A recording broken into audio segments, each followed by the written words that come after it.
Hello students, in this week's economic history session we will be discussing the Industrial Revolution. First, as with last week and the weeks before, I will just give a brief overview or introduction into the topic and then just go through the articles where they are published, by whom they are published, and what you can expect from some of them. So the Industrial Revolution was the process of mechanization and changes in manufacturing. It was really about using technology and changing technology in the production process. It started in Britain during the 17th century, 18th century, and early 19th century. It spread to the rest of Western Europe first and then to other regions. Given that I've just mentioned the timeline of when the Industrial Revolution took place, you should remember that this was not an instant change. It wasn't if you want to call it an exogenous shock. It took time. It affected different sectors at different times.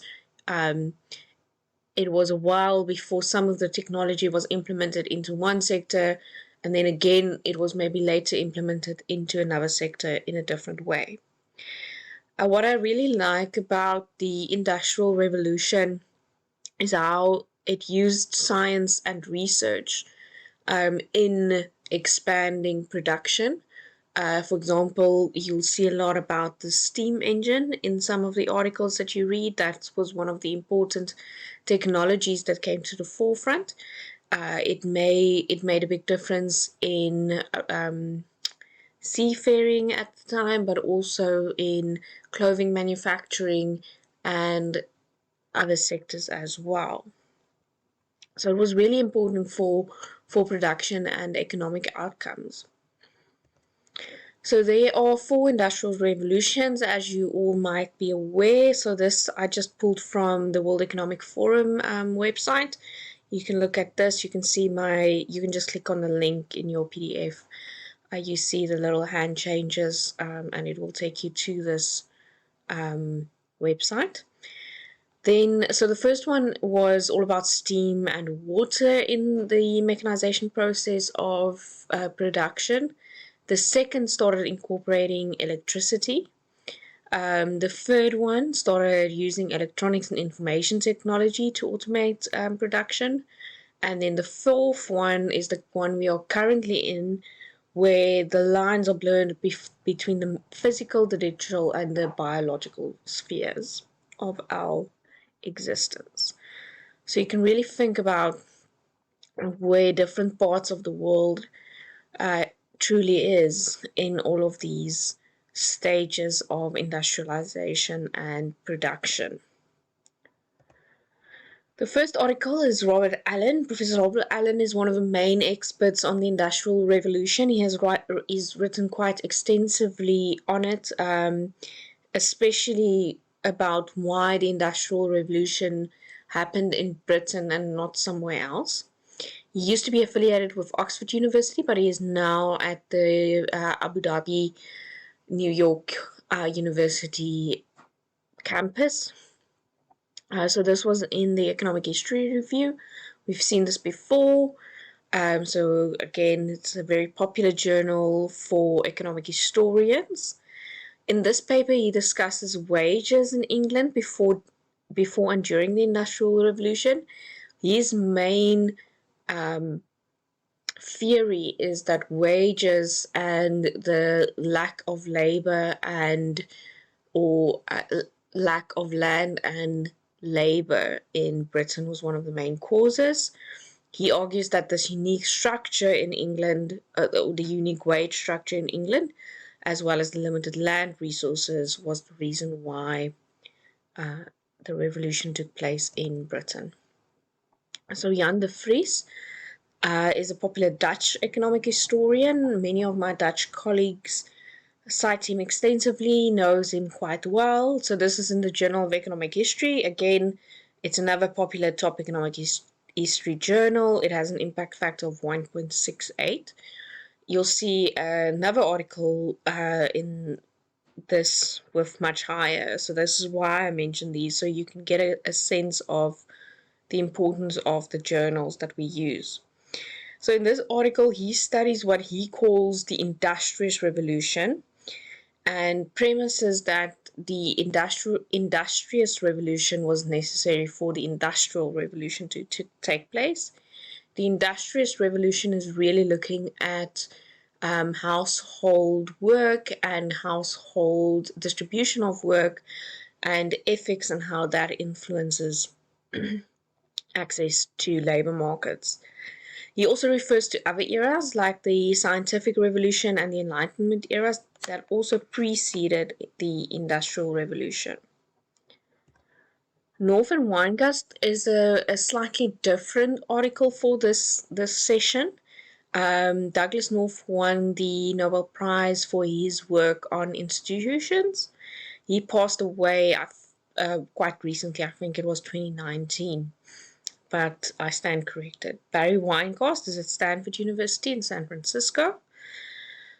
So this article really focuses on the Glorious Revolution that preceded the Industrial Revolution, and it discusses how institutions like property rights are set up and important for the scientific innovations that took place during the Industrial Revolution, how these property rights are important for those kind of innovations to take place.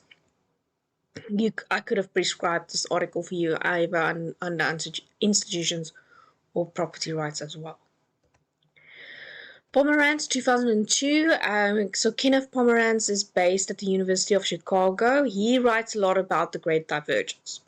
The Great Divergence is the observation that after the Industrial Revolution, Britain, Western Europe, and the United States, although the United States experienced the Industrial Revolution much later, really diverges from the rest of the world in terms of living standards, wages, and incomes.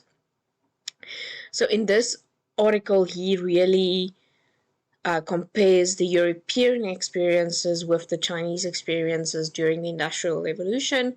So you could place this article as asking why was the Industrial Revolution British and not Chinese. So he looks at it from that perspective. So again, just bringing in other regions into the story as well. Humphreys and Weisdorf. So this will be one of the presentation articles. The presentation articles, I try to get more recent articles. So you can see this is 2019 paper, only 2 years old. Jane Humphreys is from Oxford University and Jacob Weisdorf from Roe. I've met both of them.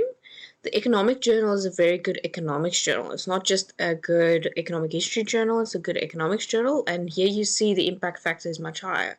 So it's 3.178 because more people read the economics journal than, say, the economic history review. So again, they link to the Frise's idea of the Industrious Revolution, preceding the Industrial Revolution, and specifically focus on day wages and the differences between the Middle Ages and the Industrial Revolution. They really challenge the Frise and Robert Allen's work. That was the first article that we discussed. Kelly et al. So Morgan Kelly is based at Trinity College in Dublin, as is Cormac O'Grada. Peter Solar is at Oxford University. So in this article, it's also a very recent article, 2021. In this article, they really discuss how the safety at sea was also important during the Industrial Revolution because it increased productivity. So if it's a safe environment, you get more done and your productivity increases. Excuse me. So they argue that the safety on ships and naval yards ensured lowered costs and ultimately led to higher productivity. And then finally, Joel Mokyr is based at Northwestern University, Illinois, in the United States. So this is published in the American Economic Review, and this is one of the top 5 economics journals abroad. The reason why I mention this is abroad, the top 5 economics journals are used as a criteria for promotion. You have to be published in one of those 5 journals in order to get a tenure track position or job security. He writes more on the Enlightenment period and its technology development that took place more in Italy and France. And this obviously preceded the Industrial Revolution that took place in Britain. So he really asked what enhances technological development, what kind of institutions support this, and why it's important to give a more holistic view of the Industrial Revolution and why these cases happen. So I hope you enjoy this week's readings. I hope you work on your presentations and summaries, and next week it is colonialism.